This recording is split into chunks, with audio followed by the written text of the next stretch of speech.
What is up? Welcome back to Softcore History. I am your host for the week, Rob Fox, joined as always by Dan Regester. Thanks for the invite back to your show, Rob. It's always good Always a pleasure to have you here. We have a very exciting, if inexplicable, show today. For some reason, and I apologize in advance, we're joined by an expert, which is very odd for this show. Typically, I like to be the one with the most historical knowledge. He likes to hold that over. Yeah, I me. like to hold that over everyone, and I'm just getting cucked like crazy today. We have Alex Petkas. Is that right? That's right. PhD. From which you sign all your emails with. I do. Yeah, which I would too. You don't go doctor? It sounds too much like Dr. Pepper. Okay. Dr. Petkas. Yeah, that makes sense. I still have old students that call me that, but Dr. Petkas. I never liked it. Yeah. I would feel bad about it. I had a history teacher in high school who insisted on the doctor. Yeah. Insisted on it. I would too. I mean, Shaq has a doctor in education. Yeah. He's Dr. Shaq. Dr. Dr. Diesel, Dr. actually. Shaq. Yeah. Does he have a real one or is it honorary? I think it's real. Okay. An honorary doctorate in education. That would be an achievement. I would feel bad if I actually got the PhD, but if I had an honorary PhD, I would go full doctor. Milk the hell out of it. Yeah. Because at that point, it's just gratuitous in a hilarious way. Well, it's weird because, in grad school, the trend now is like the grad students call their professors like Jim or, Right. Sally. You get pretty close with the professor in grad school, right? Like Yeah, it's like too close sometimes. that's what I've heard. Yeah.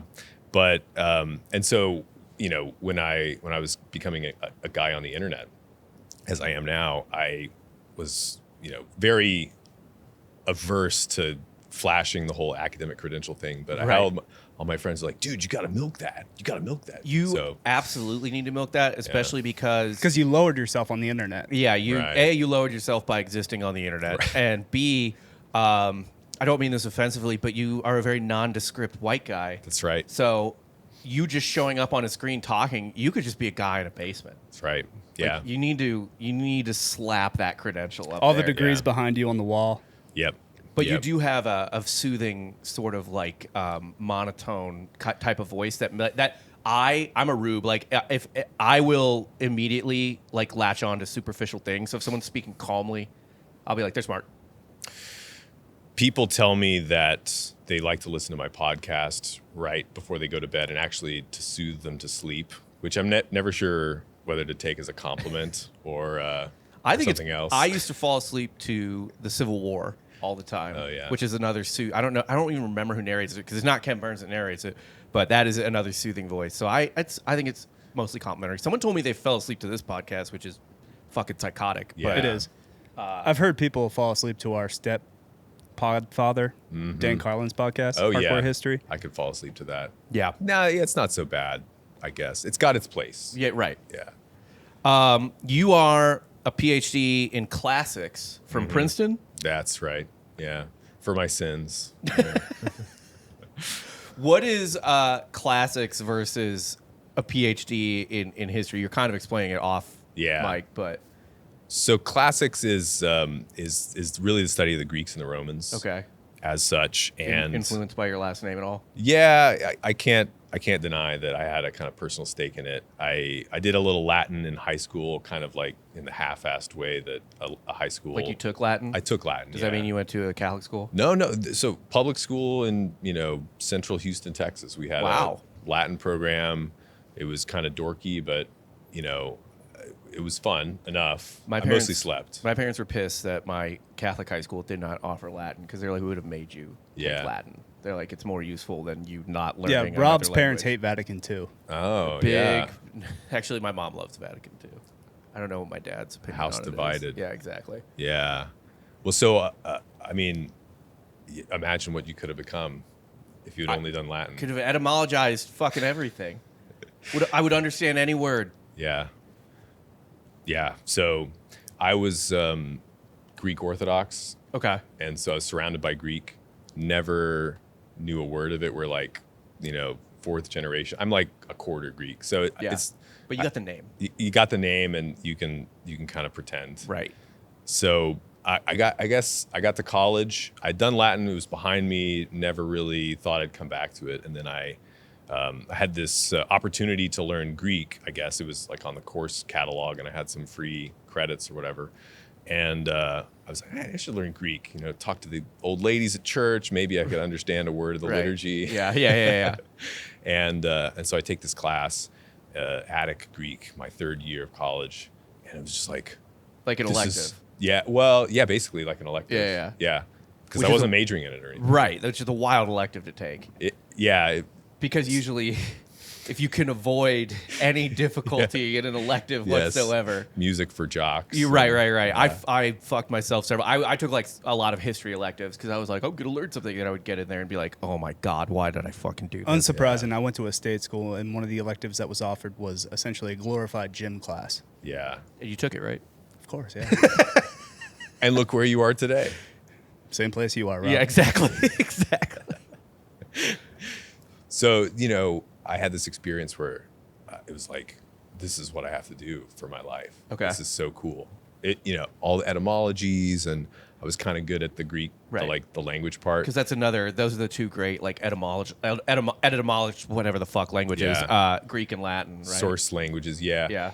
I'm more Latin, but there's enough in Greek, philosophy, history, those are Greek terms. I mean, church comes from a Greek word, blah, blah, blah. You're right. There's a lot of Christianity in Greek. For sure. Yeah. A lot of Christianity and like the kind of intellectual categories that we think with. Yeah.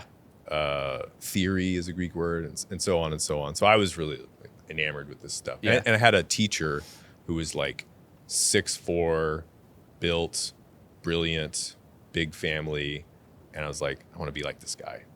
So well on your way. I mean, you're not that jacked, but you have 3 kids. I need to work on the jack part. Yeah. But yeah, got 3 kids, and it's all we'll just get there push-ups someday. now, yeah. That's right. I mean, picking up those kids is enough of a workout. On its I own. was doing some squats with the 7-year-old earlier this morning. Yeah. It's perfect. Yeah, you got to squeeze it in when you can. So classics is basically language intensive in its traditional form. This is often that you get archaeologists in the classics department, you get philosophers, you get historians. I mean, it's a kind of a mishmash of all these disciplines, but really the languages are the kind of key piece of it, at least historically. Now it's all about critical gender and decolonializing and the Greeks sexing the text. Right. And the Greek, who are not as gay as people think they were, in my opinion. But that's another can of worms. Me. Okay. Yeah. Please. They invented threesomes, and the Romans invited women. Yeah, that's what I hear. That's the word. We're gonna get into that a little. We're gonna get into that. So and then I kind of ran with it and ended up doing a PhD, and I was an academic for a couple of years before I realized this wasn't what I was supposed to do with my life. Yeah. And I think that academia has got a lot of problems that they need to sort out. And I don't know, a lot of really interesting intellectual work is being done now, just like direct to customer, right on the internet. Right. That includes your podcast, Cost of Glory. Yeah. Which you can find anywhere. Anywhere you get your podcast. Anywhere Yeah. He prefers you listen on Amazon. Yeah. Yeah. Can you listen to podcasts? Yeah, nobody prefers that. Nobody prefers it. But I do leave. Sometimes I'll leave like our show on for the dogs on like our Alexa. Okay. Which is our tagline. Like, you don't have to listen to it. Just leave it on for the dogs. Yeah, and they'll think you're there and they won't try anything. Yep. Yeah. You should do that. That's the key demo. Dogs are a really underrated podcast demographic. Yeah. Well, that makes me think about sponsorship options for my show. Yeah. So, all right, file that away. Yeah, put that away. Yeah. So one thing you said in your emails to us is that right now you are a big Sulla guy. I am a big Sulla guy. Is Sulla a household name for you guys? So I know who he is, but I had to do some refresher work to kind of really get into the details of him. But we've glossed over him. Yeah. We've glossed over him, and that's actually the first thing I want to talk about. Is he's a very underrated figure, totally, in Roman history, because when you think of Rome, obviously Caesar and Augustus, and then you get Nero, Marcus Aurelius, Commodus, just from Gladiator. And, Tiberius and his island. Yeah. and then like Constantine, right? Those are kind Love of Island. Yeah. yeah. Ugh, maybe not. Fish Island. Well, The it original was- Epstein Island. Yeah, Right. yeah. Yeah. Little fishes. But like, why do you think Sulla is kind of overlooked by normie history buffs? Well, here's how I got into Sulla. So Okay. on my show, I do like long form biographies, and I'm following this one ancient author, Plutarch, who used to be super popular. He's a biographer from the Roman world, and used to be like the most popular classical author of all in like the 18th century in America. And so I'm just kind of going through these biographies, and Sulla's one of them. Right. And so I get to Sulla, and you know, if you're in a classics department, maybe, or if you're kind of around Roman historians, Sulla is just one of the villains of all history. Right. He's famous for reviving the office of the dictator, which is, you know, it's not like totally the same thing as a modern dictator. It's like an office in the Roman Constitution. You get voted dictator. It had a utility.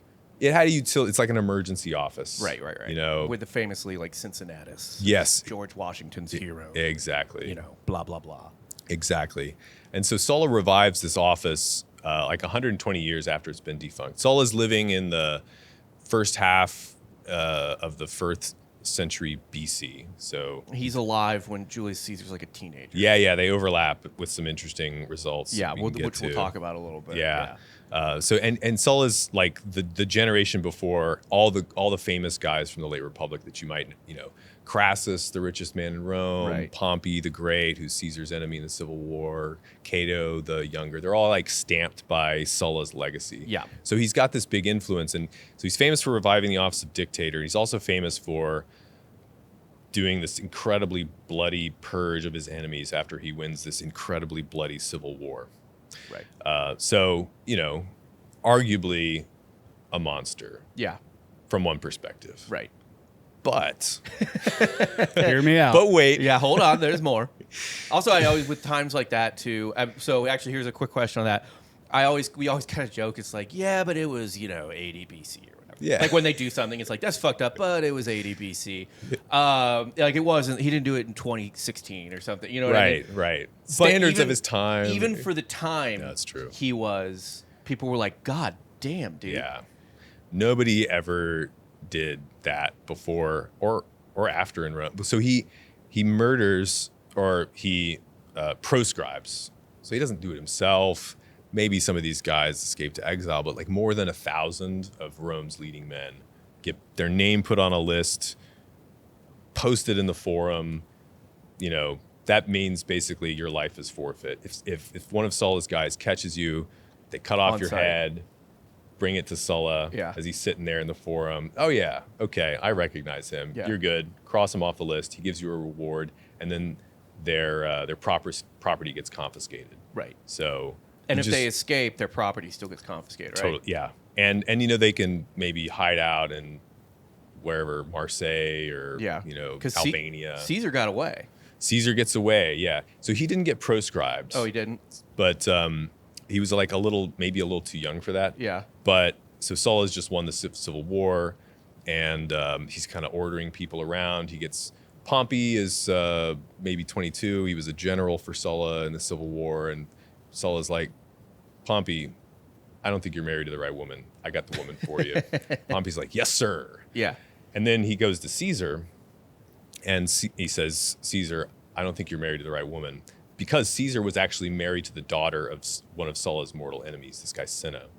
And he's like, I don't like, a prominent young man like you shouldn't be married to the daughter of Let's this, not keep that line going. Yeah. Yeah. And Caesar's like, no, screw you. Yeah. I love her. He's 17 years old. Yeah. Yeah. And so he runs away. Like, he flees into the mountains. He's like getting chased around by, the guys hunting him down.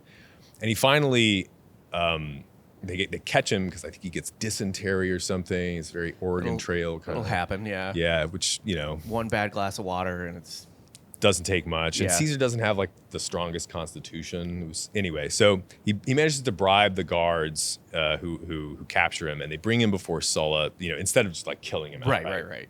And so they bring him before Sulla, and Caesar's friends come and they intercede. And like, please, Sulla, he's just a boy. He's a good kid. He's lost his father. Caesar's dad had a heart attack while he was tying his shoe one day. It's tough. Yeah, so more laces on a sandal than. yeah, and it's a long process, and maybe Sulla sees he lost his dad young. I don't know, but he spares Caesar, but he says, "All right, fine, we'll spare the boy, but you're fools if you don't see many a Marius in this boy."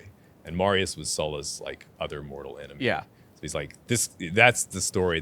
He kind of prophesied that Caesar was going to rise and be something evil. Was Marius? I actually forgot to look this up yesterday. Was Marius the guy behind the Marian reforms? Or Yes, whatever? same guy. Yeah. Okay. Yeah. So Marius is kind of an important guy in Sulla's story. Yeah. Because Sulla is like 20 years younger than him, but he kind of makes his rise in politics and the military, especially being a junior officer in Marius's army when Marius is consul. And Marius famously kind of not privatized the Roman army, but he professionalized it. Right. So it used to be, you fight a campaign as a Roman citizen for the summer. People don't fight wars in the winter. That's ungentlemanly. You go back to your farm, you come back, and you supply your own weapons and armor. Yeah.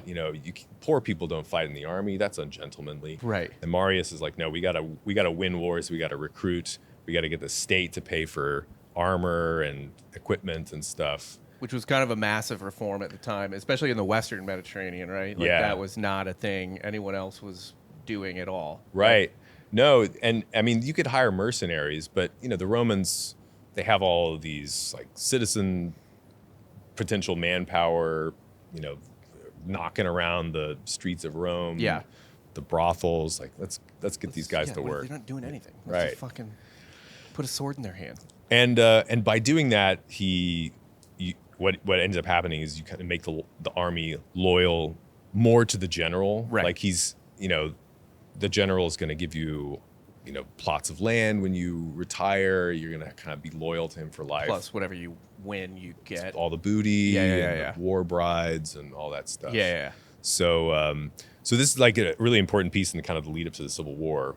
So Marius, long story short, Sulla is like an important junior officer for Marius when Marius is fighting this war in Africa against this guy Jugurtha, who's this suave Numidian king. He's bribing all the Roman aristocrats and prolonging the war. And That's like west of Carthage, right? yeah, it's like west of Carthage, kind of Algeria, Okay. northern Algeria area. Because they already have Carthage on lock at this point. Carthage is down. Yeah.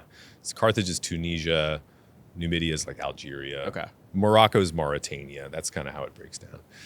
So so they end up basically Marius is fighting this war with Jugurtha, and the way that he ends up winning is not by defeating Jugurtha in battle. I mean, he does a couple times, but he's not going to like get the guy. As long as Jugurtha's alive, this fight war is goes going to go on. Right. He's slippery, popular, knows the territory. So he ends up having Sulla go out, and Sulla's like 30, and Marius is 50. And Sulla goes out on a kind of tricky sting operation. He pretends to be an emissary to another rival king, this guy Bocchus, who is sort of frenemies with Jugurtha. Yeah. And he tricks Jugurtha. Essentially, the ruse is Bocchus convinces Jugurtha that they're going to betray Sulla to Jugurtha, Yeah. so that Jugurtha can have this like expensive captive and this A leverage, hostage, a yeah. hostage, and just keep the war going Yeah. on forever. And then Sulla convinces Bocchus, who was maybe kind of really debating about it. Right. So he puts himself at personal risk with like not a lot of guards, goes on this mission to Bocchus, and he basically convinces Bocchus to betray Jugurtha instead. Because he's kind of a charming guy. Super charming. He's good with the ladies. Yeah. He's handsome, kind of scary handsome. Yeah. And very, very sly operator. And, he kind of bets that Bocchus is going to do not what is the noble thing. The noble thing would be, okay, Jugurtha's a fellow Numidian. They're freedom fighters. They want to get Roman domination out of Africa. But, Sulla bets that Bocchus is going to see, all right, I'd rather be friends with the great power and be like the big man in Numidia than like be an honorable Numidian. Right. Essentially. So anyway, he they captured Jugurtha. Bocchus's troops like slaughter all of his bodyguards, and they cart him back to Rome in chains. And Marius at the time gets all the credit, but Sulla later starts circulating the story that old Marius was kind of slow and fat, and really what it took was me to capture Jugurtha. Right. I'm really the guy who deserves the credit for winning the war in Numidia. And this is kind of the beginning of the break with Sulla and Marius, who end up basically fighting this civil war together. So it's very personal. And the Civil War, and we don't get into the details of the Civil War necessarily, but the Civil War essentially ends with Sulla's dictatorship, right? Yeah.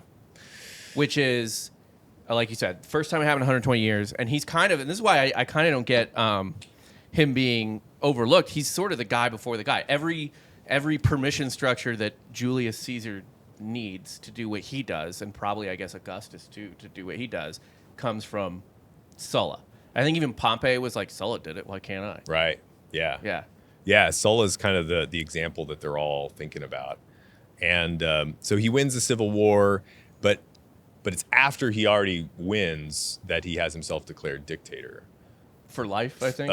So Caesar becomes dictator for life. And why Sulla is special, I think you could kind of title a book, or maybe this podcast episode, about Sulla, Rome's greatest dictator, because he becomes dictator for the constitution of the laws, which means basically just becomes, has the supreme authority to like rewrite the Constitution, right, and make all these reforms that are going to make it harder to have a civil war again.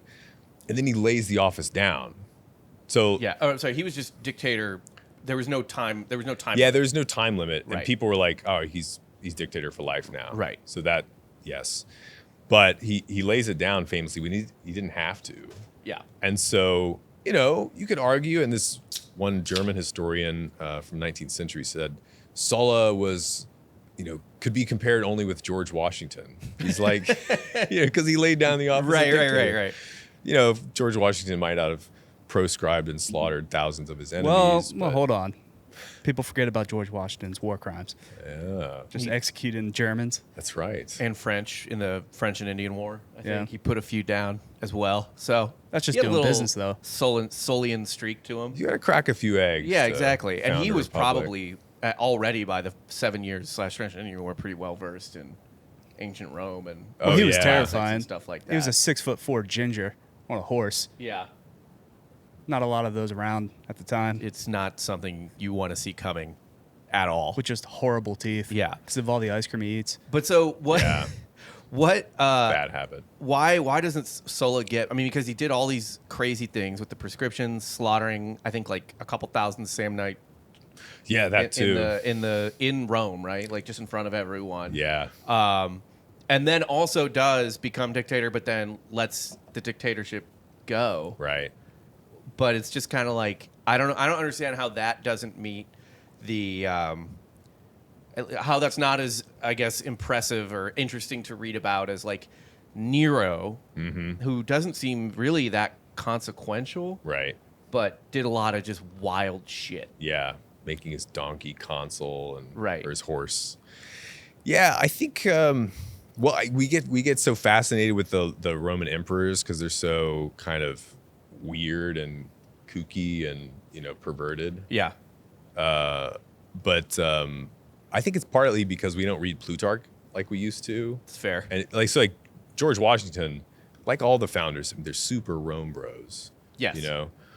They would have been a lot more familiar with Sulla than with Nero because he's like, at least, I mean, okay, Nero's an emperor, but the guys of the late Republic, they're like in a republic, which is what the Americans are trying to create. And people are like looking back to these glory days of the ancient world where, you could run for office and democracy or republicanism mattered. Public speaking matters in a free state like a republic, whereas in an empire, it's just it's like a tyrannical monarchy from the perspective of the 18th century, at least. Right. So he was more well known in those early days, and I don't know.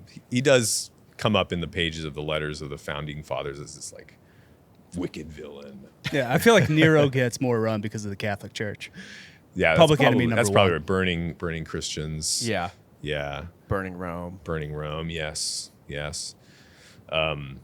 So I think Sulla deserves a kind of like Tony Soprano kind of biopic. I agree. Make the show Treatments. HBO. Yeah. Yeah. What? Well, because you have all kinds of wild orgies. This is what Sulla was really into. Yeah. That's what he retired to. Yes. He starts his career. Little known fact that in Rome, you could kind of piss away your 20s carousing with actors, writing plays. I mean, Sulla wrote these like raunchy, like lowbrow comedy plays, and would fool around with the actors, men and women, afterwards. He apparently, I wrote his name down. He had a lover that for his whole life, apparently. Yeah. Something with an M. I can't find it. Yeah. But it was a guy, and he was just like in love with him. Yeah. This like wrinkly old actor. He's like still, keeping him around when he's 60 and dictator. Yeah. An actor? That's gross. Yeah, Sick, actors right?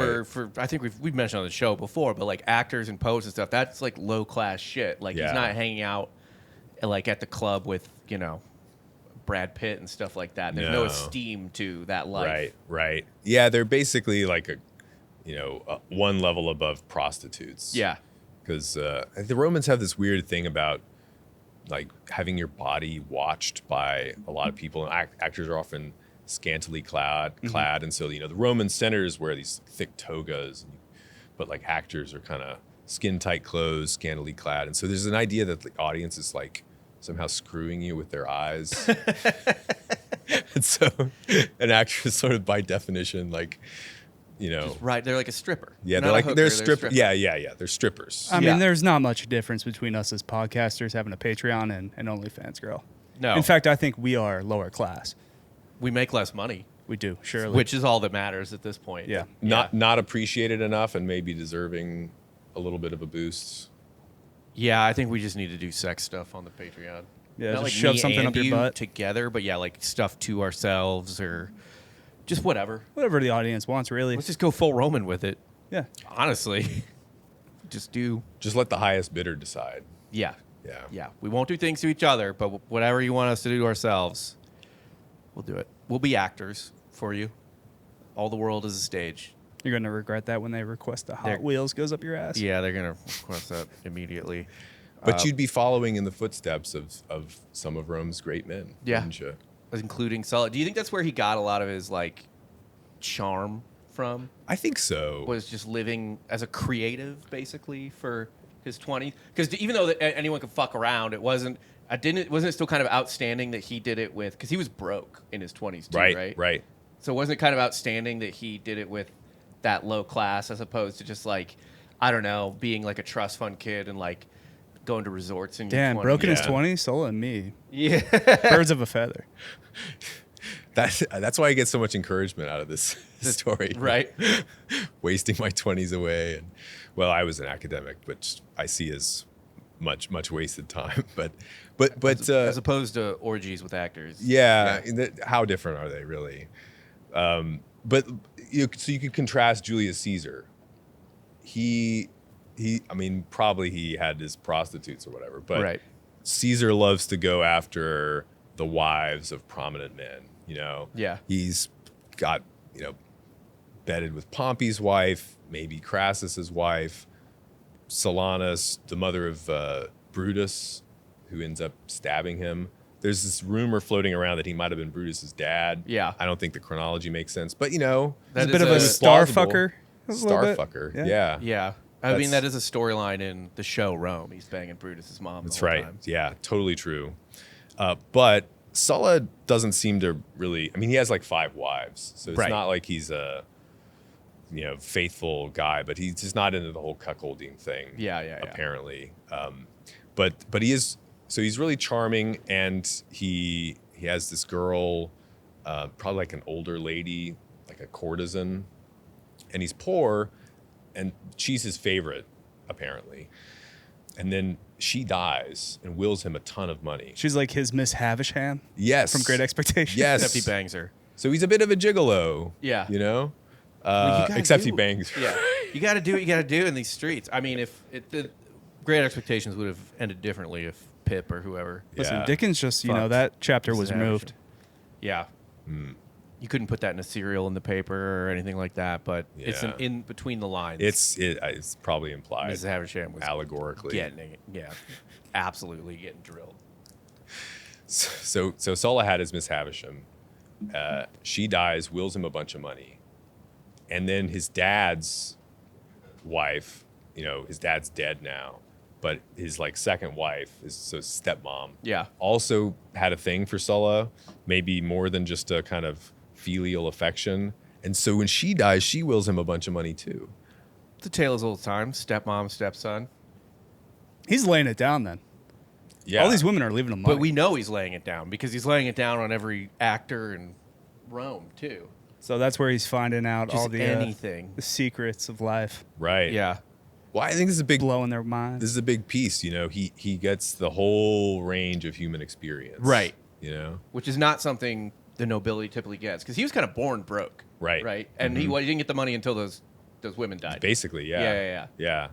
So so he gets into his, you know, around 30, he's just about too late to run for the lowest office in Rome, the quaestorship. Yeah. But he runs kind of late bloomer. Like you would not have pegged this guy as the future first man in Rome, much less a mass murderer tyrant. Right. But he starts off his career, and that's how he ends up fighting for Marius. Yeah. But And then you know, all the other stuff. So what's interesting to me about Sulla, too, is he seems, would you call him intelligent? oh yeah, Okay. yeah, So book smart and street smart. Yeah, you yeah, know? okay. So he's very well rounded in that regard. He gets the dictatorship and then writes a bunch of laws to prevent another dictatorship. Right. But it seems like, based on what happens immediately after him, actions speak louder than laws. Yeah. Right? Like the norm is broken now. It can't be unbroken. Right. Does he have any? Is he actually just so afraid of that he writes the laws, or like did he have any foresight into that whatsoever? Because it seems like obvious. Like he broke the law to write the law, which is at odds with itself. Yeah. And then obviously the law immediately gets broken again. So there's civil wars all the way up until until Augustus. Yeah. Essentially, like, was he just did he have his fingers crossed? Like it's an outrageous plan. Yeah. Well, it's an interesting story because two of the guys who end up, so one of the key pieces of his legislation is this office of the tribune of the plebs. We don't have to go into the details, but it's this kind of like populist office you can call an assembly and make a law kind of out of thin air. Yeah. And this you don't even have to ask the Senate. And Sulla's like, this is ridiculous. This is chaotic. These people have too much power. We gotta clip their wings. He basically abolishes all the important powers of this ancient office of the tribune of the plebs.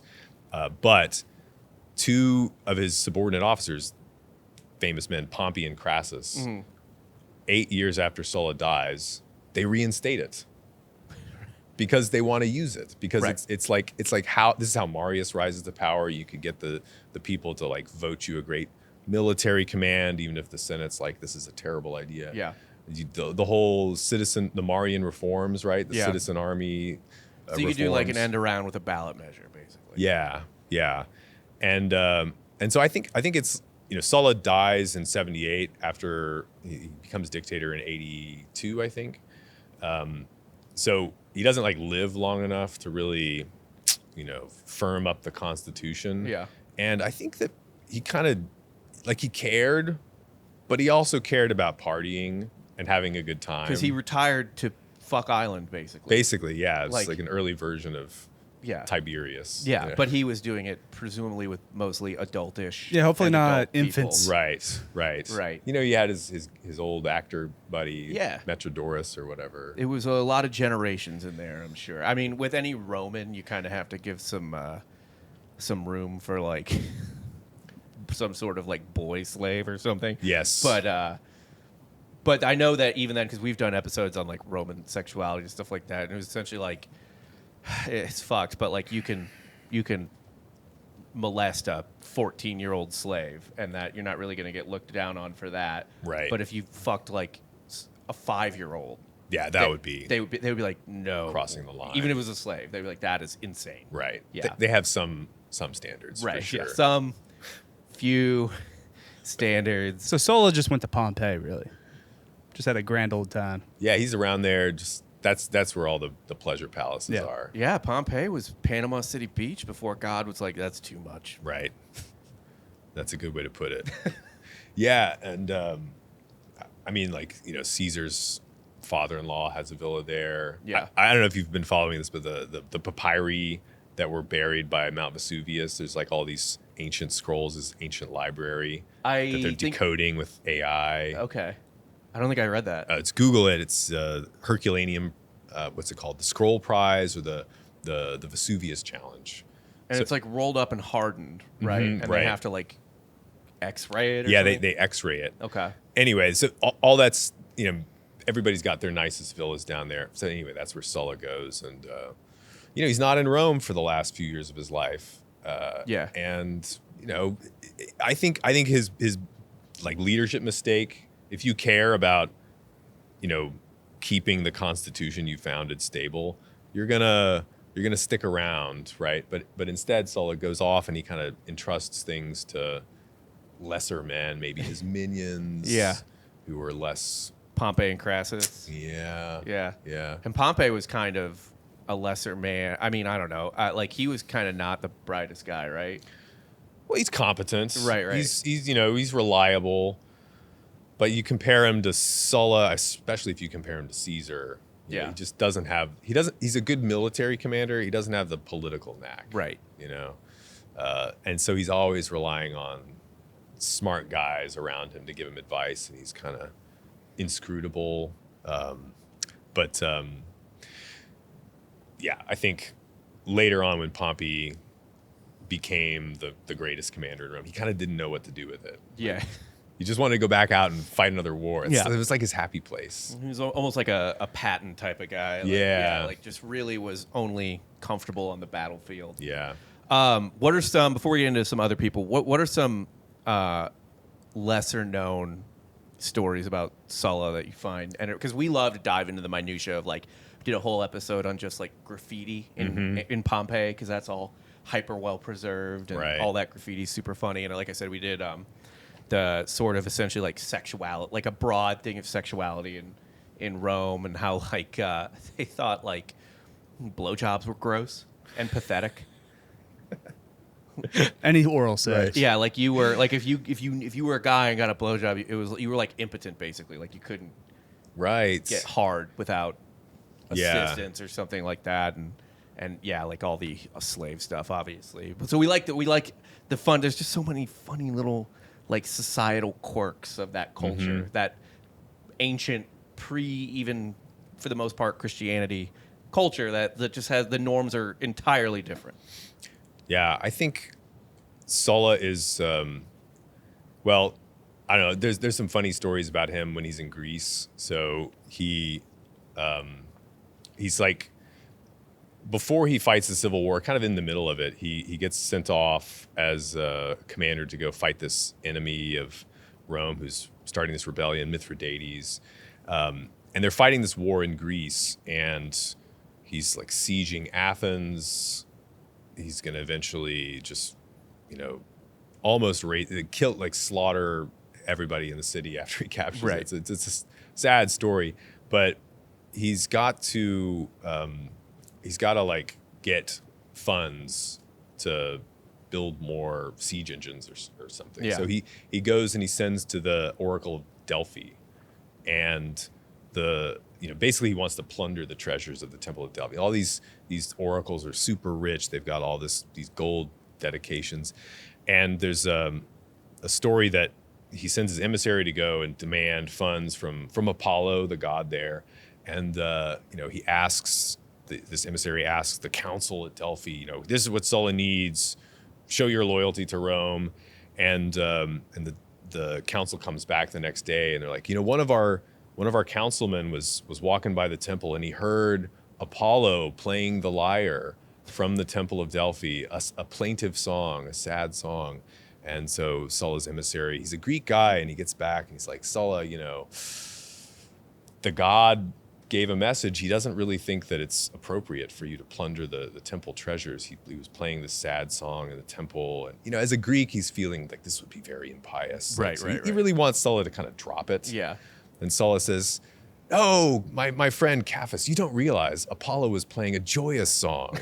It was he was supporting our military campaign. Now go back and take richly. The god is on our side." So,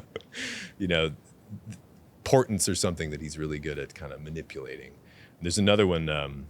So the guy just goes back and he's like, "No, Sulla said it was happy." Yeah, and the council's like, "All right," and they just kind of cave and so plundering the treasures of the Temple of Delphi. They take this gigantic silver bowl that Croesus, this famous Lydian king, dedicated like 500 years earlier. I mean, it's like if the Mona Lisa were made of silver and it was a giant bowl. He plundered that. Yeah. And then they cut it up into 4 pieces because it was too big to carry on a donkey. So he destroys it before he takes it off and melts it down and turns it into coins or whatever. in order to and pays for his siege weapons. In order to like murder everybody in Athens and punish them for their sins of betraying Rome, because they were like a Roman subject, and this is rough Roman justice at its finest. Still better than throwing spaghetti sauce on the Mona Lisa. Yeah, for Earth. For Earth. At least there was a purpose to it, At least there was some higher I goal. went out and just let my car run for an hour after I saw that. Every time anyone throws any soup on art, I just let my car run for an hour. I started buying light some only styrofoam on fire. gas appliances. My toaster runs on gas now. Yeah. That's my reaction anytime that happens. I try to offset their environmentalism by just... And I don't even disagree with clean energy. I just hate that so much that it makes me want to light the earth on fire.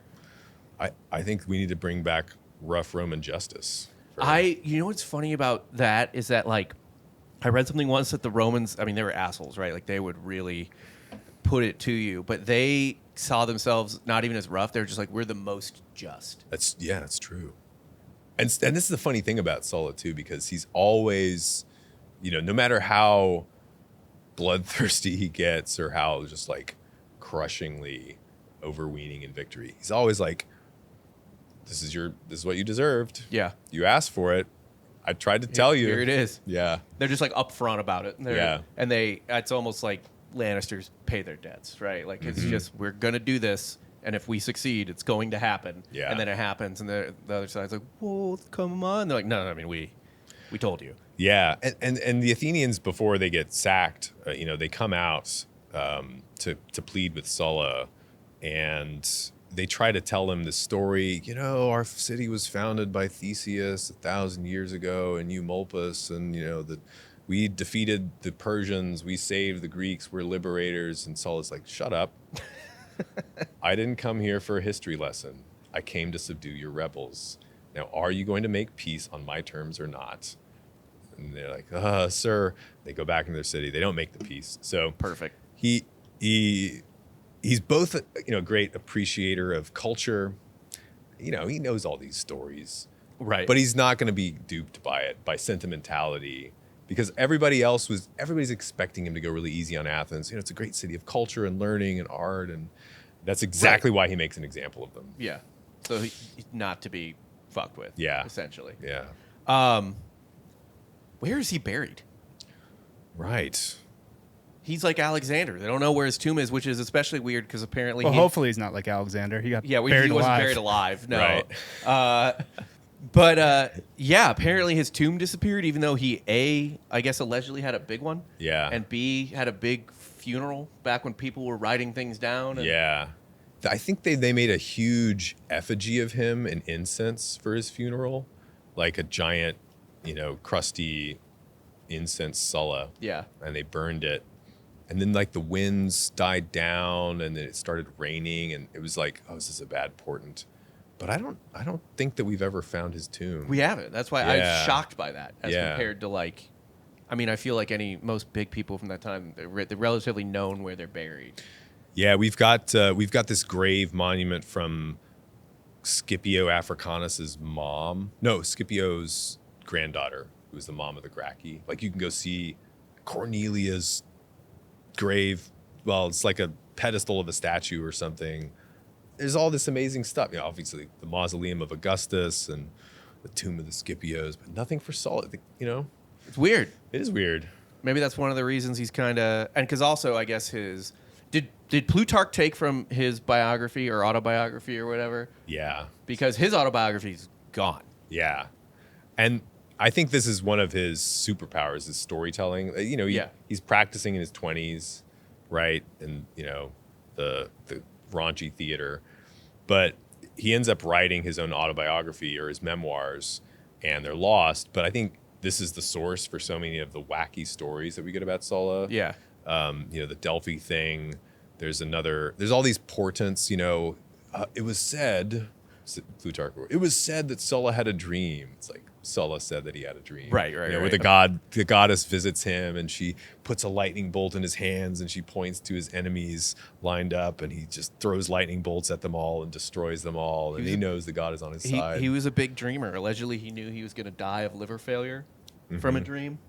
Right. But that just feels like accurate to his life. Yeah. Like he was just Feels like you can make that happen. Yeah, pretty he was easily. just drunk for the millionth day in a row and was like, this is going to kill me 100%. Like, I can make that happen. yeah. All that I'm lead 100 wine. Yeah. Yeah. I wanted to talk about obviously Caesar as well because we're talking about Rome, so Yeah. it is what it is. Here's my take on Caesar. I want your opinion on this because you actually know what you're talking about, and I'm just a fucking guy.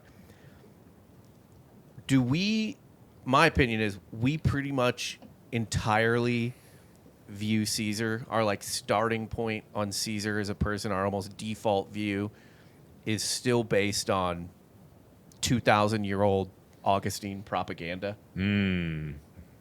Like it's really not an accurate taking of his life and who he was as a person.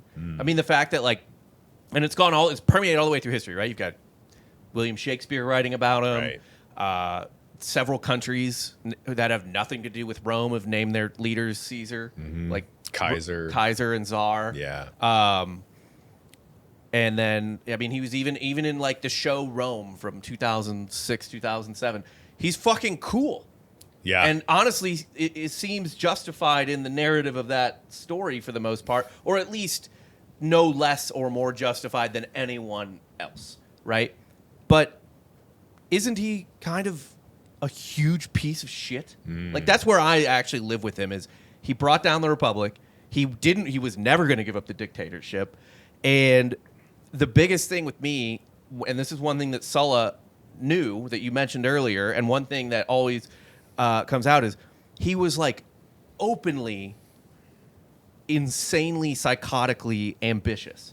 Is the story about him weeping at an Alexander statue true or just a myth? Like, essentially, for those who don't know, the story is he goes to an Alexander statue and starts crying because he was already a little bit older than Alexander and had accomplished nothing, Right. as opposed to all the things. So essentially, like, he seems like a man that from the beginning wanted his name written at the top of the history books, regardless of what that cost anyone or anything, including his own country. That, to me, sounds like what the starting point for Caesar should be, but instead it's just like essentially what we have. Yeah, but he nicknamed Cleopatra the Golden Throat. So that's pretty sick. That is, look, I'm not saying he didn't do anything cool. He bribed pirates. Right. Just hung out. Conquered France. Had a lot of great girlfriends. Yeah. A who were lot. also wives. Good question. I think if you're going to take Caesar's side, and on my show, I basically serially have to tell the biographies of men who were mortal enemies. So I have to like see things from their perspective and kind of get on their side, and I try to like tell the story from their perspective. But I think that Caesar is as ambitious as anybody in history. Like, Okay. he's tip top, like gonna make this happen. The Caesar story. On like a level of like Napoleon or something like Yeah. that, where it's Totally. Man of destiny. This is what I was built for, born or for. Alexander for that matter. Yeah. Yeah. Right. But he's always able. So, like, Dan Carlin called his series on the Celtic Wars the Celtic Holocaust. Right. Right. Oh, maybe he was just a mass murderer, Hitler in disguise.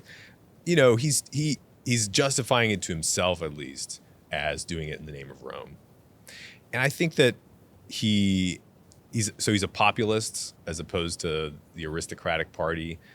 He's taking on a lot of corruption. I mean, he's challenging a lot of the kind of, you know, the Roman elite. They're super rich. They're out of touch. A lot of them are fat and not that good at what they're supposed to be doing. Yeah. And they're really jealous of their power. So, you know, he's got a story, at least in his head, that these people don't deserve the privileges that they have. And they're trying to tamp down anybody who would challenge their prerogative. So if you want to take his side, I think he's an interesting kind of cool outsider that wants to shake up the Roman system. And I think he has this perspective. Now, granted, so that the Roman, I don't know, state is not just the city of Rome, but it's all the provinces too. And he wants to bring in provincial reforms to cut down on corruption. Granted, he does, like, you know, kill possibly 1 million Gauls in the conquest of Gaul. That number I've heard like disputed or whatever, but I feel Yeah. like that's not. I mean, I feel like that's a pretty like reasonable number. It's like an 8-year-long war, all of France. That's what I'm saying too. I Counted think like famine and, you know, secondary effects. from Secondary the- effects. Yeah. Why do we doubt those numbers? But whenever a Chinese war happens, they're just like 1 million people died. Like, oh yeah, probably. Yeah, probably. We don't Yeah, care. Sounds about right. But like, it's some people are like, oh, it was a long time ago. There were 2 million people, but it's like, yeah, but it's the population of Austin spread through all of France, essentially, which is not that out of the question. Yeah. For that time period. I think it's very plausible. I mean, but it's not that he was going in there and like genociding them. Right. He's always going to give them a chance to make terms. And you know, you could say, hey, the reason that the Gauls don't want him there is because they want to fight their own wars amongst each other and kill and maim and decapitate each other, because that's Fair what enough. they do. That's how they kind of, you know, that's the game that they're playing. These like Gallic nobles are like constantly warring for supremacy amongst themselves. Right. So they probably wouldn't have killed that many people in that short a span of time. But maybe you could say that he spared further lives by, you know, imposing the Roman peace for generations. But I assume at some point there was a population boom after all the infrastructure and everything came in, and it would have taken a long time. yeah, fair enough. But yeah, and the Roman France becomes really wealthy and cultured, and you know, so, and they did kind of pose a threat to Rome. It was only in the generation of Sulla and Marius that a massive army of Celts and Germans just like swooped into northern Italy and was like threatening Rome. So Yeah. there was a real kind of military reason to do this. It was 80 BC or 60 BC. That was how they did things. I that's why I don't even talk about the Celtic genocide or whatever, Yeah. because that to me is just like, well, shit happens. Shit happens 1,000 years after that. No one thinks Genghis Khan is the greatest monster in history. Right. Even though, I mean, goddamn, right? Like, he killed a lot of people. Baghdad? Yeah, like nuked actually, was that even him? Or was he alive by that point? No. They did, though. The Khan family. I guess. Yeah. But back to Caesar, that's why I only hold sort of the political stuff against Caesar for the most part. Yeah. Because from the perspective of, like, he is sort of almost like a great man in political history. I mean, the military history is almost unimpeachable. Like, he was a great general, right? Right. I don't think that's debatable. Not at all. But the political stuff, the ambition over country, that's kind of how I look at him. Yeah. But that is absolutely not what the starting point is for most people in Western history. And it seems to me that has to go all the way back to Augustus sort of justifying his position as the heir to Caesar. And Well, the first guy to do it was Caesar himself. Yeah. Because so he wrote this commentary on the civil wars with his own pen, and it's kind of like Sulla. Caesar is his own greatest propagandist, but I think that he has a pretty good case. So in the breakup of in the breakdown before the Civil War, he really does he really tries to avoid a war, and the only alternative he had to like fighting the war yeah, was to basically self-cancel, to say, all right, I'm no longer relevant in Roman politics. Yeah. And so he's motivated by this sense of like, hey, I just conquered all of Gaul for you guys and brought tons of money into the treasury. I've made the poor rich, blah, blah, blah.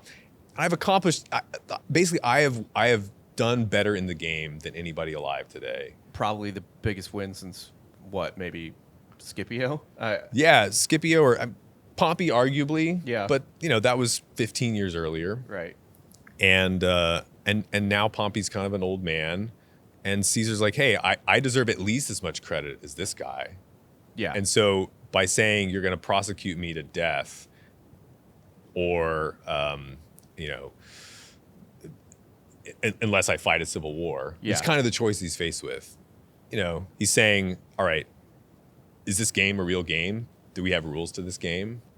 Like honor? Yeah. Is there honor in Rome left? And so I think that it was his opponent's intransigence. I'm like so I've told the story from Pompey's perspective. I think Pompey kind of took bad advice. Yeah. Cato, I told the story from Cato's perspective. I think Cato was kind of high on his own supply about the dignity of the Republic, and really it was blind to what the realities of it were. Yeah, and like that it's this kind of personal factional hatred that the nobles have towards Caesar.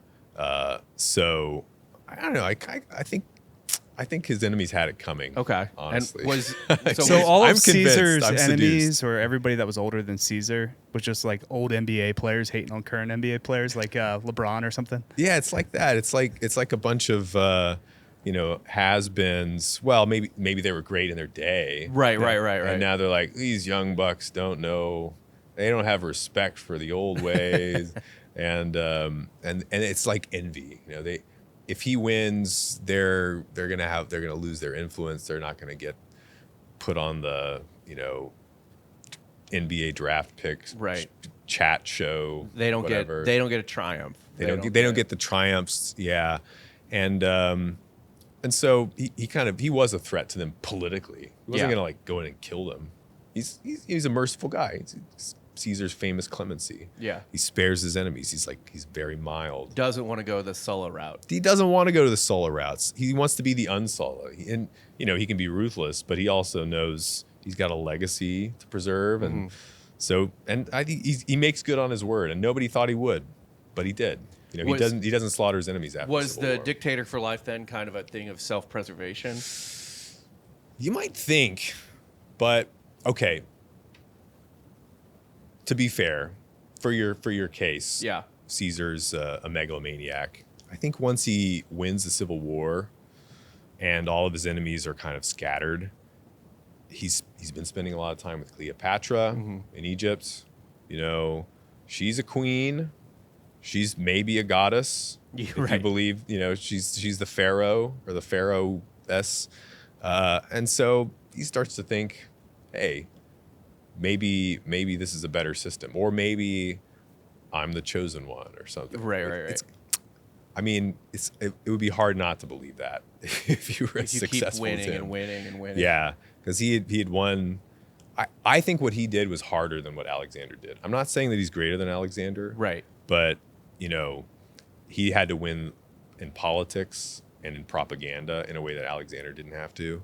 So, you're asking a guy who's kind of slowly converted to being a Caesar bro. Okay. I think he deserves a second look. And I think HBO Rome, they were too mean to Cicero. Cicero's becomes a kind of fruity waffler. He's a little bitch in that He's a show. bitch. Yeah. I think that was unfair, but I think they got Caesar just right. He was a great man of history. Okay. What are some? This is more of a broad question. What are some underrated villains in the history of Rome? Like we obviously know Nero, and we've discussed the little fishes to some extent with Tiberius.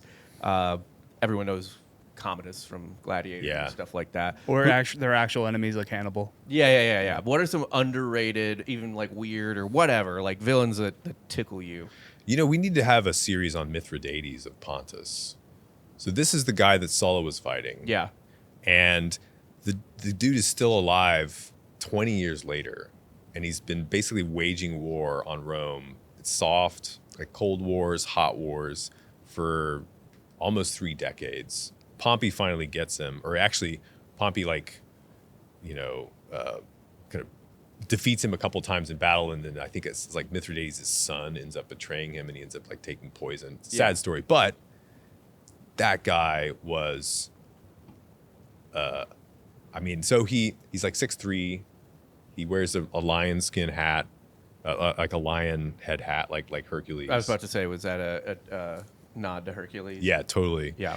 He was always afraid of being poisoned, and so he took all of this like light doses of poison when he was younger, because his mom was always trying to kill him. Yeah. Oh, okay. I think she liked the other son or something, and he like develops this incredible tolerance towards poison. So he has to take a lot when he kills himself. Yeah. He almost defeats Rome. He makes this alliance with this rebel Sertorius, who's in Spain. There's this one night where he murders 80,000 Romans and Italians in Asia, like all throughout Asia. They keep the conspiracy secret, and then one night, just a purge. It's like Kristallnacht, going in and just murdering Romans, women and children. In Turkey? In Turkey, basically in Turkey, He pours gold down the throat of a corrupt. No, not Crassus. This guy Manius Aquilius, a corrupt Roman governor. Okay. So before the Persian king did it to Crassus, if he did, Mithridates was the guy who came up with that cool idea. Oh boy. Yeah. So he's got a lot going for him. Okay. And there's a great story in the life of Lucullus, I think, Plutarch's life of Lucullus, where Mithridates is he's got like a concubine and a sister, and they get captured, and they were instructed by Mithridates to commit suicide if the Romans caught them. Yeah. And so they kind of one of them commits suicide, and the other like Mithridates' eunuchs like murder her. In this very tragic, so he's probably a super villain. Okay, I think he would make. Sounds kind of dope. I don't know, 6'3". You didn't say it, but probably jacked. Where's the lion's Almost hat? certainly, yeah. Yeah. I will say, just from playing Rome Total War, the first one, I hate Pontus so goddamn much. That is the one faction that really just annoys the Christ out of you constantly. Yeah, that's probably on purpose. Yeah. They were a thorn in the side. Oh my God, it's never ending. You just want them to die. Scythed chariots too. Yep. Yeah. Can't forget the scythed chariots. Any faction with chariots, just a fucking nightmare. So you're kind of having a moment, I feel like, because Roman history and the Roman Empire is kind of like in the zeitgeist. Yeah. Like it's almost a meme at this point. Like men love the Roman Empire, and America is the Roman Empire. We're like the Romans, basically. That's how you're alpha. Yeah, you're alpha if you like the Romans and stuff like that. What's something you see a lot of people get wrong in their admiration for Rome? Like it's a misconception, or they don't just understand what they're maybe admiring, or... I can't think of anything. The Romans are awesome. No, I'm not even saying that. I think ancient Rome is sweet. But if there's anything that they just like, well, like one thing for me that's always funny is like... There's a lot of bad Roman history that they repeat. Or like, you're a... And by bad, I mean just wrong information. It's or like it's a lot of dudes that are like, hell yeah, like I'm a big beefy straight man, and just like ancient Romans, and it's like, yeah, they were absolutely If you want to be Roman, you gotta do Roman stuff, guys. Yeah. dudes constantly. It was frowned on a little bit more in Rome than it was in Greece. Yeah. Well, I think that too many men are obsessed with the Roman Empire and not enough are obsessed with the Roman Republic. I agree with that. Yeah. Because the Republic, was kind of new for. I mean, did anything else like the Republic exist in its time period? It's one of a kind. I mean, the Greeks are like, this is this is the best constitution ever. You know, we've been trying to figure this out for hundreds of years. We have democracies, we have oligarchies, we have tyrants and kings, but the Romans figured out how to mix them all together. Yeah. And that, like, I think their political system was the secret to their success. Right. Like that is a thing I always read about with like the Punic Wars, right? Is that so I'll actually get to this question too. So I saw a funny thing.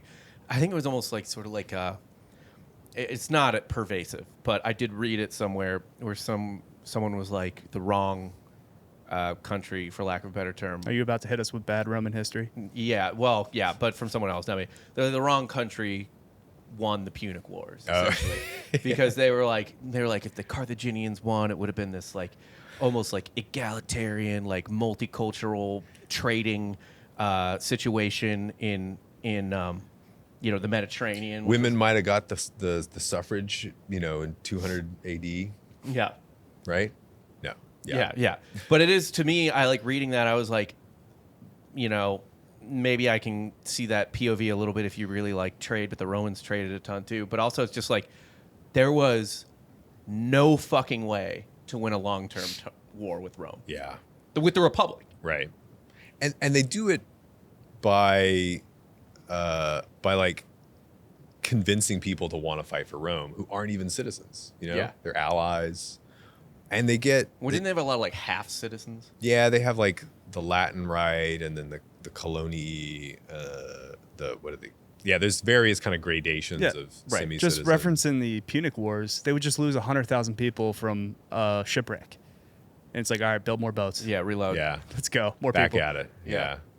That's why they're unstoppable. They're able to kind of capture the hearts and souls of like a whole peninsula, like all of Italy. Yeah. Even though some of these people are, never have any hope of becoming Roman citizens. Right.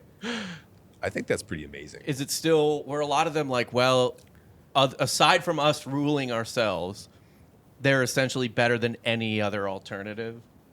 Because it seems like once they took control of an area, life was pretty okay for the most part. Yeah. Compared to maybe being under some sort of king or something like that from another empire, especially from an empire, certainly for the Latin or for the Italian peninsula, like a much more foreign group, right? Right. Yeah, I think that's fair. The Roman governors, one of the things that Caesar's trying to clean up, Sulla's trying to clean up, I mean, everybody's claiming they're trying to clean it up, is like governor goes in, say, to Sicily, and it's a bunch of Greeks in Sicily, and, he's like, well, you got a dispute with your neighbor over a border. Well, if you would, hand me a painting or two, I might kind of rethink my position. Yeah. And, so there's all kinds of corruption and plunder, and some of it's just like outright, sending your troops to go and seize a bunch of statues or go. So there is a lot of that going on. The publican and the Pharisee in the Gospels, like the publican is the bad guy. He's the tax collector. Tax collectors are always extorting people for more than they should. Right. At the same time, it's like that passage in Monty Python's Life of Brian. What do the Romans ever do for us? Well, the roads, the aqueducts. Right. There's a lot to kind of tempt the upper classes. Yeah. To get on board, so that they won't finance any sort of the rebellion. Yeah, like exactly. That. Which is why were the Jewish zealots, were that mostly a lower class movement? I actually have no idea. That's the story that the zealots was kind of like grassroots. 70 AD, like when the temple was finally destroyed. Yeah, but it even starts in. So Herod the Great is another really fascinating figure who's this kind of half Jew that the Romans eventually make the king, and he's like a Jewish ruler of Judea, and he's got to really put down some zealots. Yeah, because they have like temple to Augustus in city in Caesarea. What is this idolatry? And he's like, don't you realize the game that we're playing here? This is the great power. I'm trying to keep things peaceful. Right. But Was he the listen. one that was he on Mark Antony's side in Yes. Actium and then went to Augustus and was like, I'll be your friend too? So conveniently for Herod, he had some other commitment detaining him for the actual Battle of Actium. Yeah. That's convenient. Yeah, that's nice. So, but he ends up kind of switching sides at the right time and Yeah. getting back on Augustus's good side. Really crafty. We will guy. choose the winning side. Yes. Whoever, I can't be there that day. Good luck. Have fun. Hope you win. Yeah. So there's all kinds of reasons to be on Rome's side, especially the victor's side. But he's like a huge, oppressor of particularly of zealots. Yeah. I mean, in his own region. got to do what you got to do, I guess. Yeah. But the Romans is kind of funny. Like, they are almost like Napoleon or even maybe the Germans in World War I, especially, where they just they could just throw bodies at you. Mm-hmm. Like, they could just conscript people faster than you could possibly comprehend. Yeah. And whereas were the Greeks at that point when they were taking Greece, were they still kind of on that sort of like farmer hoplite system where it wasn't like a Marian reform where it was. Yeah. More or less. And I mean, well, they're fighting the Macedonian kings too, who have mercenaries. Yeah. But mercenaries are never going to fight like, Not that well, right. citizens. Yeah. Yeah. So it's not a big contest when they get to Greece. Yeah. They're kind of cooked at that point already. Yeah. It's another interesting story for sure. A lot of Roman plundering, sacking Corinth, and it wasn't a hayride, let's say. Yeah. What do you think so again, people love the Roman Empire and they kind of get the, rightfully so, like the big notes because you're casual about it. But what do you think are some underrated, lasting legacies of Rome that don't get talked about enough? Well, the Senate House has the fasces as one of our signs in the U.S. Senates. Okay. Which is like where we get the word fascism. I think people don't appreciate that we're arguably a fascist country. Like the Lincoln Monument. Yeah. These are the symbols of Roman power. It's like bundle of sticks. And I think that the way that it worked was if you're a consul, you go through the city and you've got these lictors who hold these bundles of sticks, the fasces. They're like wood rods. That's one of the things in the Eagle's Claw, right? Yes. It's sticks and arrows. Yes. Yeah. Yes. And so the idea is like if, you got to clear out a crowd, you can kind of shove them with these sticks. And if things get ugly, you unwrap the sticks and suddenly you've got a bunch of clubs that you can use. So they symbolize power. But it used to be that those were like a symbol of law and order for many kind of Europeanoid people. Yeah. In the 19th century. And then it went in another direction in Italy in the 30s. But I think that the law and order tradition of Rome is really important, but in a lot of ways they like preserved Greek science and kind of passed on the philosophy of Greece. Cicero is a big figure in this. He translated all the at least the arguments and the terms of the Greek philosophers into Latin. They're kind of the baton bearer between the Greeks and the monks that wrote it all down afterwards and stuff like that.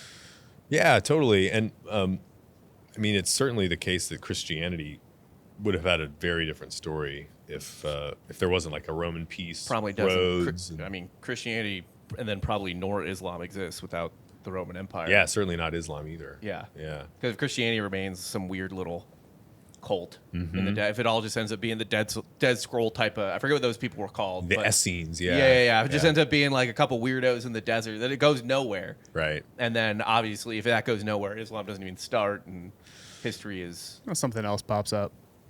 Maybe.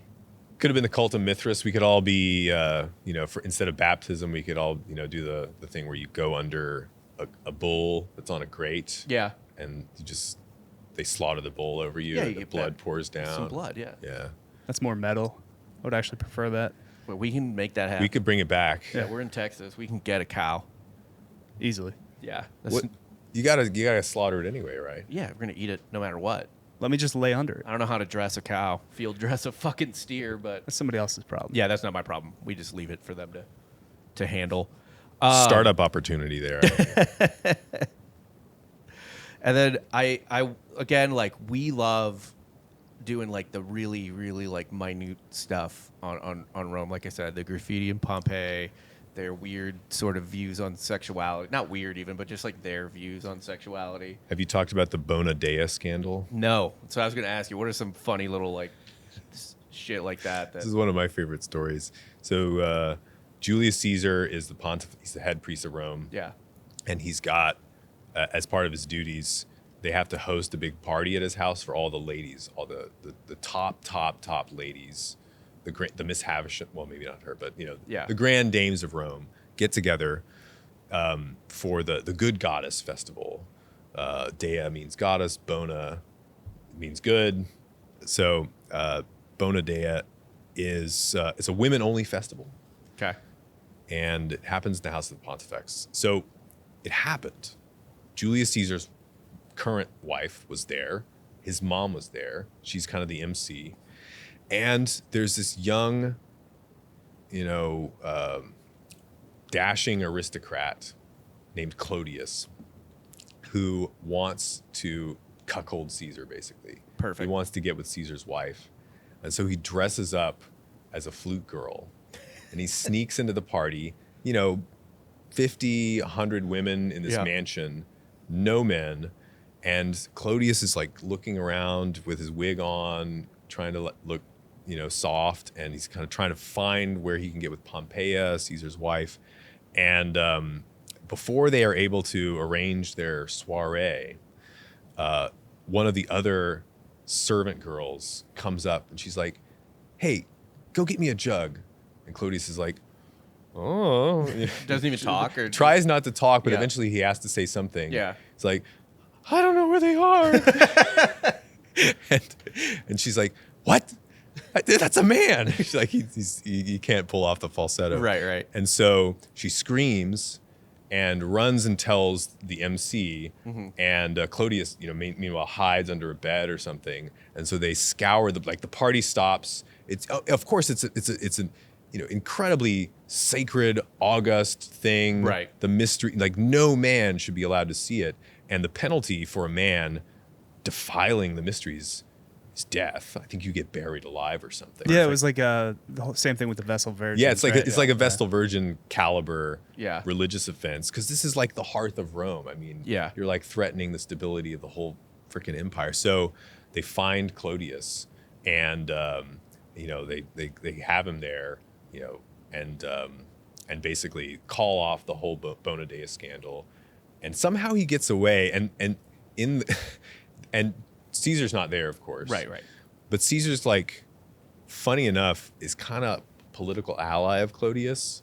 So the whole kind of you screw my wife, I screw yours is happening somehow. Right. It's decadent, civil war, that sort of thing tends to happen in like French Revolution kind of times. But so there's a trial. Clodius goes on trial, and he says, "Oh, I was in another city at the time. That couldn't have been me." I had an alibi. Yeah. He has an alibi, and like alibis you could have back then are incredible. Yeah. It's like, I wasn't there. wasn't there, and so Caesar's mom is a witness at the trial, and she's like, "That is the guy. There's no mistaking it." Yeah. She's like one of the most respected people in Rome. Right. But Clodius brings up witnesses to say that he was at Beauvais or wherever he was, Right. and 70 miles away, and so nobody's buying it, and the trial, basically the kid is going to get executed, and then Crassus comes in. Crassus is a buddy of Caesar's too, and they ask Caesar too, by the way, "Caesar, would you be a witness?" And Caesar says, I didn't see anything. I don't know what happened. Right. He divorces his wife because, it looked bad. Yeah. Because everybody knew. Right. But they asked him, why did you divorce your wife then? And that's when Caesar says, well, Caesar's wife must be above suspicion. So he's like, I'm not saying that they did it. Because I don't want to like throw my guy under the bus. But, you know, I got to divorce my wife. So anyway, so Crassus comes in and just bribes the pants off of the jurors. Sweet. And so, you know, to everybody's shock, you know, Clodius goes free and lives to terrorize many a Roman citizen. What does Clodius end up doing? Clodius ends up becoming one of Rome's most legendary mobsters. Oh, hell yeah. Yeah, he becomes this like slum lord. He kind of rules the streets of Rome for the better part of a decade. You know, murdering people, swaying elections. He eventually gets murdered by another mobster, this guy named Milo. Yeah. They like meet outside of Rome on the highway, and like maybe they didn't know that they were both going to be on the road that day, but they both have like entourages of, you know, dozens of Guards tough dudes. Yeah. And so this massive bloody knife fight breaks out, and Milo sees Clodius like get injured and start to try to run off toward a hostel or something. Right. And Milo's like, better finish him off. Yeah. And so they just like grab him and Better bring him handle before Milo. Like, But I mean, you get caught in a dress or dressed like a woman, you probably got to overcompensate a bit. yeah. Yeah. I think that explains a lot. Yeah. And then my last question is, was Julius Caesar really every man's woman and every woman's man? All right. So he might have had a little bit of indiscretion in his youth. Yeah. Particularly with the king of Nicomedia, or Nicomedes of Bithynia, sorry. A king of the East. Right. You know, so if he did, and there were rumors going around that basically he was the queen of Bithynia for a spell when he was like in his 20s. Yeah. But if he did, that was the only time. Okay. And I think apparently any time that people would bring this up, it was the one thing you could say that would make Caesar fly off the handle. Yeah. Like he did not want to be the queen of Bithynia, but people kind of pestered him with it, and that was the only instance of him potentially fooling around with men. Now, was he, you know, did he chase men? No evidence of that. Yeah. But that wouldn't have been so bad. Right. To be the recipient. It was one time in college, all right? Yeah. Right. You know, it was in my 20s. I was being in the hazed. East. he was in the East. That's, Yeah. you know, it's done over there. It's my favorite line from Alexander. Is just, the East has a way of swallowing men. So Caesar almost got swallowed. Yeah. But, yeah, and maybe he was overcompensating for the rest of his life. That's- Swallowing men, or is he swallowing them? I mean, Yes. you could play that any way you want to, really. Yeah. Well, dude, this was incredibly informative and fun. Your podcast, again, is Cost of Glory. Alex Petkas, PhD on the classics. What's your Instagram? Where do you want everyone to find you online, aside from the podcast? I'm on Twitter, X mostly. I think I'm at Cost of Glory. Look for Alex Petkas. Okay. I post. I'm also on YouTube, but whatever. The Everything app, though. The Everything Yeah, app. yeah. Send me money. Is there any final parting thoughts you want to leave with the audience on Sulla or Rome or anything? Just what interests you most about? Well, if you guys ever want to just like riff on Roman history, check out Plutarch. He's really good and really accessible. You can just like read through, and it's great quotes. A lot of what I kind of riff on myself is just straight out of Plutarch. That's Shakespeare's guy for Caesar, Antony, Coriolanus. What is Plutarch's era? When is he writing? He's like a contemporary of Seneca, Marcus Aurelius, like Trajan. It's like late 1st century AD. Okay. Surprisingly accessible for a 2,000-year-old author. Everyone, that one continued to get written down. Yeah. Through the years. Yeah, he's a great storyteller. That's what they had to do. That's what they had to do. Yeah. To survive. How accurate is he compared to like Herodotus? I think he's a little better than Herodotus, but he will now and then, you know, if he finds a story of, say, a Roman general discovering a 60-foot tall skeleton in Africa, he'll just say, well, he found a 60-foot tall skeleton in Africa. What do you want me to say? So he won't omit the interesting stuff just Yeah. because it's implausible. Yeah. If he said he saw it, he saw it. I don't know what to. Yeah. You take it from there as far Yeah. as whether or not you believe it. Awesome, man. Thank you so much for joining us. Alex Petkas, Cost of Glory podcast. Find him on Twitter, Cost of Glory. Yeah, that's all I got for today, man. This has been awesome. Thank you so much Cheers, for coming Rob. Dan. on. For Dan Appreciate Regester and Alex Petkas, I'm Rob Fox. You just got soft served.